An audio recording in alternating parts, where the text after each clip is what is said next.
Hello students, welcome to the channel Vedantu NCERT solutions. मैं हूं आपकी मास्टर टीचर कनिका। आज हम सॉल्व कर रहे हैं chapter number 8 class 12 biology book से, that is microbes in human welfare.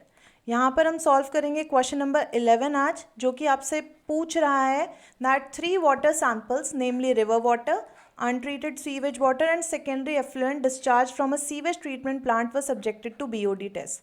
तो आपने एक सीवेज ट्रीटमेंट प्लांट से 3 तरह के सैंपल्स कलेक्ट किए, रिवर वाटर लिया, अनट्रीटेड सीवेज वाटर लिया और सेकेंडरी एफ्लुएंट डिस्चार्ज लिया सीवेज ट्रीटमेंट प्लांट से।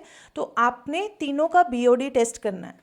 These samples were labelled as ABC। आपने तीनों सैम्पल्स को ABC लेबल किया, लेकिन लैबोरेटरी अटेंडेंट जिसने ये सैम्पल कलेक्ट किया था वो भूल गया नोट करना कि कौन सा सैम्पल कौन सा था। आई मीन ए अनट्रीटेड था, ए सीवेज वाला वाटर था, या फिर एफ्लुएंट वाला डिस्चार्ज था, या फिर वो रिवर वाटर था। सिमिलरली तीनों के लिए लेबल्स में ये नोट करना भूल गया कि ABC रिस्पेक्टिवली क्या है।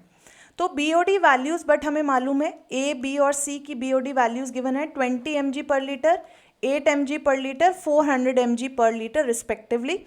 Which sample of the water is most polluted? सबसे polluted कौन सा है? Can you assign correct label कि इनमें से कौन सा untreated है, कौन सा secondary effluent है और कौन सा river water है, आपको ये बताना है।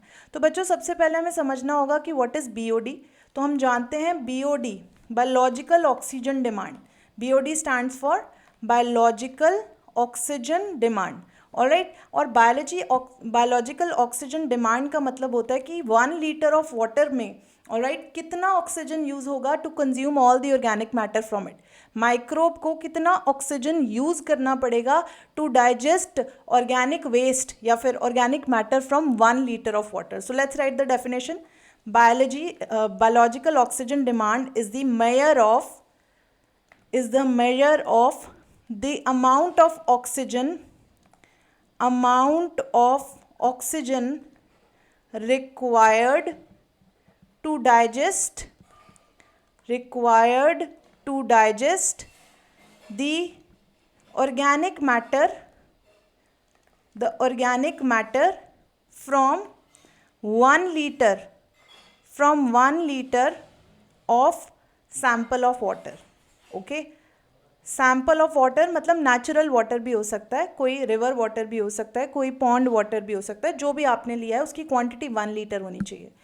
और बच्चों जितनी ज़्यादा BOD होगी इट मीन्स कि उतना ज़्यादा वो वाटर बॉडी पोल्यूटेड है। सो सेकेंड पॉइंट जो आपको नोट करना है, more the value of BOD, more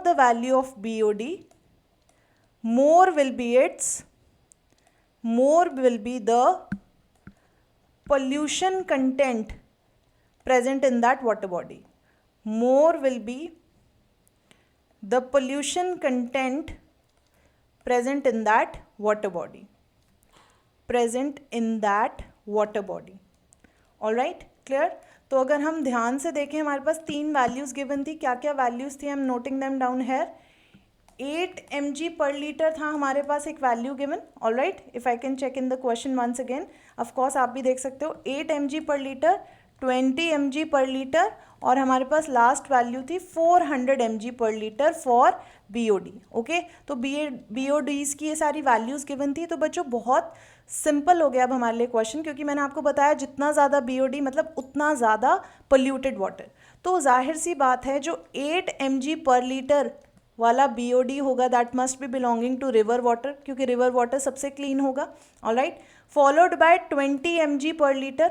20 mg पर लीटर वाला जो BOD होगा that must be belonging to discharge from secondary effluent, discharge जिसका ट्रीटमेंट आधा हो चुका है। ओके, प्राइमरी ट्रीटमेंट हो चुका है बट सेकेंडरी ट्रीटमेंट अभी बाकी है। Discharge from secondary effluent. And lastly बच्चों हमारे पास जो BOD होगा दैट विल बी 400 mg पर लीटर, जो कि होगा ऑफकोर्स अनट्रीटेड सीवेज वाटर का। Of course it will be untreated sewage water. बहुत ज़्यादा पोल्यूटेड वही पानी होगा जिसको भी कुछ भी ट्रीटमेंट नहीं मिला है।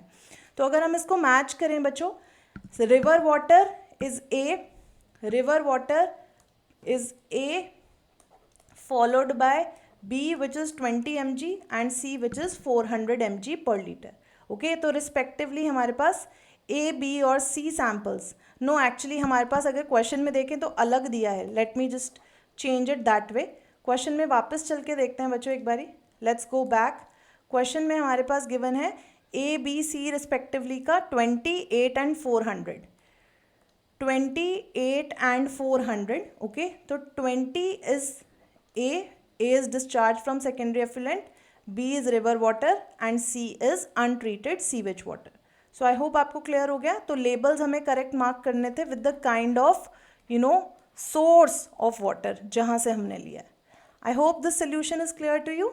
If it is so, hit the like button, share this session with your friends, subscribe to channel Vedantu NCERT Solutions 11th and 12th. I'll see you next time. Till then, take care.